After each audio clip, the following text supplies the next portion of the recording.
Good evening students, जैसा कि आप जानते हैं नीट 26 की घोषणा एनटीए के द्वारा की जा चुकी है। तो आपको विदित होना चाहिए कि आपकी तैयारी नीट 25 के तरीके से है कि कुछ उसमें नया करना है।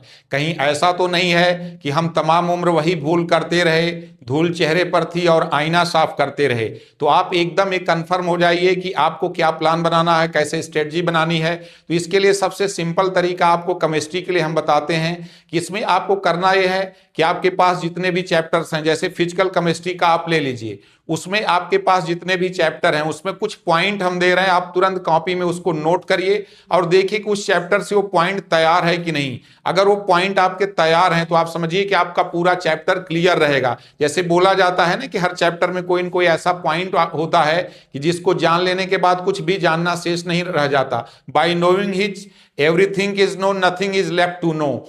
तो आपको ये ध्यान देना, जैसे एटॉमिक स्ट्रक्चर में वेव फंक्शन साई के बारे में आपका क्या आइडिया आपका तैयार है कि नहीं। फिर आप थर्मोडायनेमिक्स पे आइए, फर्स्ट लॉ नहीं सेकंड लॉ जब आप लिखते हैं ds is greater than or equal to dq by T, तो dq by T state function है कि नहीं। प्रोसेस रिवर्सिबल होगा तब स्टेट फंक्शन है कि इरिवर्सिबल होगा तब स्टेट फंक्शन है, कि दोनों है तब स्टेट फंक्शन है। रेडॉक्स प्रोसेस पे आइए, क्या आपको डिसप्रपोर्शनेशन रिएक्शन का n फैक्टर क्लियर है कि नहीं।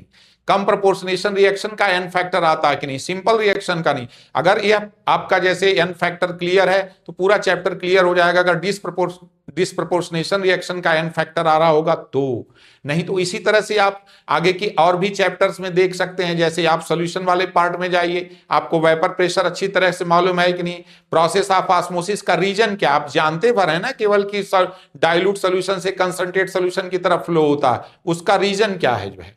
आयनिक इक्विलिब्रियम पे आइए, थियरी ऑफ इंडिकेटर के ग्राफ आपको क्लियर हैं कि नहीं है।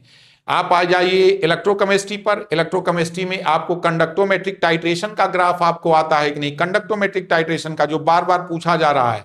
ठीक है, तो इस तरह के फिजिकल केमिस्ट्री में जैसे कुछ पॉइंट हमने आपको दिए हैं, इसी तरह के पॉइंट आपको इनऑर्गेनिक में, ऑर्गेनिक में भी हम बताएंगे। आपको बिल्कुल चिंता करने की जरूरत नहीं है, न रोने गाने की जरूरत है। एक नए प्लान के साथ, नई स्ट्रेटजी के साथ इस 26 को से आपको पार पाना है, नीट 26 से। और जो है आप हमारे YouTube चैनल ओंकार शर्मा एकेडमी को सब्सक्राइब कीजिए। मैं ओंकार शर्मा, आपका केमिस्ट्री एजुकेटर। इस तरह से नई प्लानिंग के लिए, नई स्ट्रेटजी के लिए जो है मैं आपको बराबर इस तरह का मैसेज देता रहूंगा। Thank you so much.